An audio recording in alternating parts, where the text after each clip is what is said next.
لطیف انسانی جذبات کے بہترین ترجمان، میر جدید کہلانے والے عہد ساز شاعر ناصر کاظمی 8 دسمبر 1925 کو امبالہ میں پیدا ہوئے۔ ان کی والدہ ایک پڑھی لکھی خاتون امبالہ کے مشن گرلز ہائی اسکول میں ٹیچر تھیں۔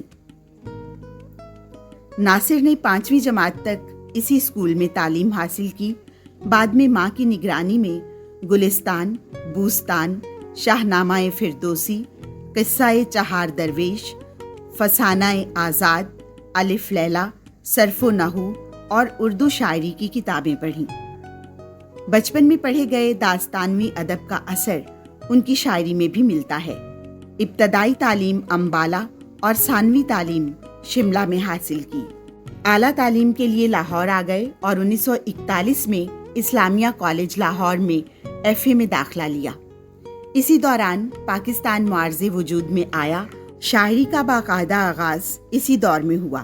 تعلیم سے کنارہ کش ہو کر تلاش معاش میں سرگرداں ہو گئے اور کچھ مدت کے لیے امپلائمنٹ ایکسچینج میں ملازم رہے، لیکن مزاج کی ہم آہنگی نہ ہونے کے سبب علیحدہ ہو گئے اور صحافتی زندگی کو اپنا لیا۔ معروف ادبی جریدوں اوراق نو اور ہمایوں کے مدیر رہے۔ 1957 میں خود بھی ایک ادبی جریدہ خیال شائع کیا۔ مختلف حکومتی اداروں کے ادبی جریدوں کے مدیر بھی رہے۔ بالآخر اگست 1964 کو ریڈیو پاکستان لاہور سے منسلک ہو گئے اور تا دم آخر وہیں رہے۔ ناصر کاظمی نے بہت کم عمر پائی، لیکن اس کم عمری میں جتنی شہرت ان کو نصیب ہوئی کسی اور شاعر کو نہیں ملی۔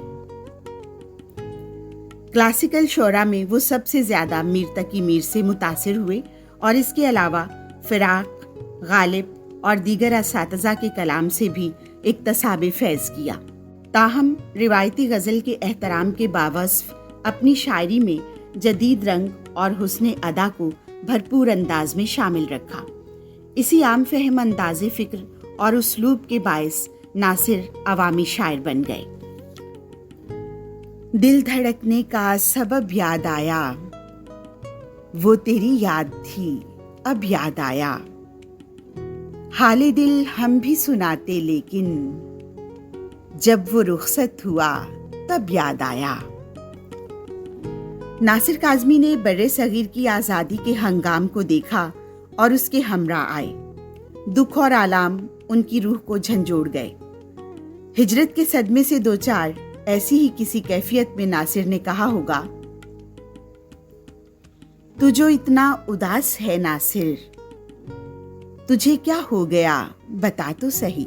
وہ ایک سچے تخلیق کار تھے، وہی لکھتے جو دل پر گزرتی۔ ممتاز مفتی نے ان کے بارے میں کہا تھا کہ ناصر کاظمی نہ صرف شاعر تھے بلکہ شاعر دکھائی بھی دیتے تھے۔ ایک گہری سوچ اور فکر ان کے چہرے پر ہمہ وقت ڈیرا جمائے رہتی تھی۔ انہوں نے سن 1947 میں پاکستان بنتے بھی دیکھا اور 1971 میں سکوت ڈھاکہ کے مناظر بھی۔ وہ ساحلوں پہ گانے والے کیا ہوئے، وہ کشتیاں جلانے والے کیا ہوئے، وہ صبح آتے آتے رہ گئی کہاں، جو قافلے تھے آنے والے کیا ہوئے۔ ان کی غزل کا ایک امتیازی وصف ان کی برجستگی ہے۔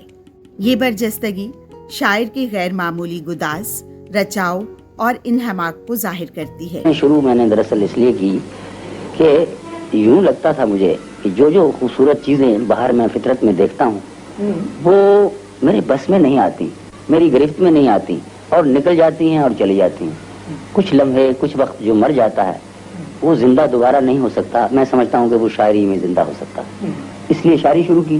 طبیعت موزوں تھی، گھر کا ماحول بھی شعر و شاعری کا تھا۔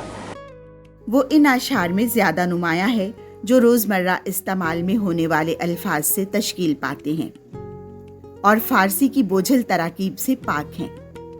ناصر کاظمی کے کلام میں جہاں ان کے دکھوں کی داستان، زندگی کی یادیں، نئی اور پرانی بستیوں کی رونقیں، ایک بستی سے بچھڑنے کا غم اور دوسری بستی بسانے کی حسرت تعمیر ملتی ہے، وہیں وہ اپنے عہد اور اس میں زندگی بسر کرنے کے تقاضوں سے بھی غافل نہیں رہتے۔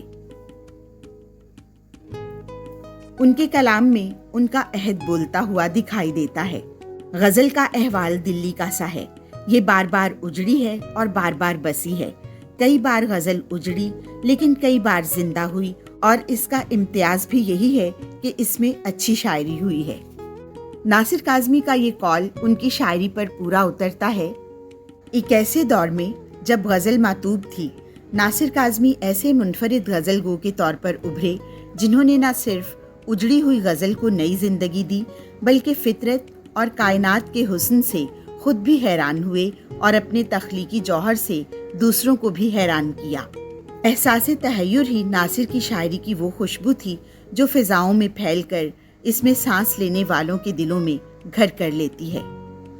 اگر یہ سچ ہے کہ شاعر پیدا ہوتے ہیں، بنائے نہیں جاتے، تو عہد حاضر میں قدرت نے اس فن کی بیاضوں کے ساتھ جن لوگوں کو شاعر ہونے کا شرف عطا کیا، ان میں ناصر کاظمی سر فہرست ہیں۔ وہ دیکھتے ہی دیکھتے خواص و عوام میں مقبول شاعر بن گئے۔ اس پر سونے پر سہاگے کا کام ان معروف گلوکاروں نے کیا جنہوں نے ان کی غزلوں کو ساز و آواز سے سنوارا۔ ناصر کاظمی اپنے دوستوں کے ہمراہ لاہور کے پاک ٹی ہاؤس میں وقت گزارتے اور تا دیر شعر و سخن کی محفلیں جمع کرتی۔ ناصر کاظمی ایک عہد کا نہیں بلکہ ہر عہد کا شاعر ہے، جن کا طویل عرصہ بیمار رہنے کے بعد 2 مارچ 1974 کو انتقال ہوا۔ ان کی لحد کے کتبے پر آج بھی یہ شعر کچھ اس طرح سے درج ہے، جس کا حرف حرف صدا دیتے ہوئے کہہ رہا ہے: دائم آباد رہے گی دنیا، ہم نہ ہوں گے کوئی ہم سا ہوگا۔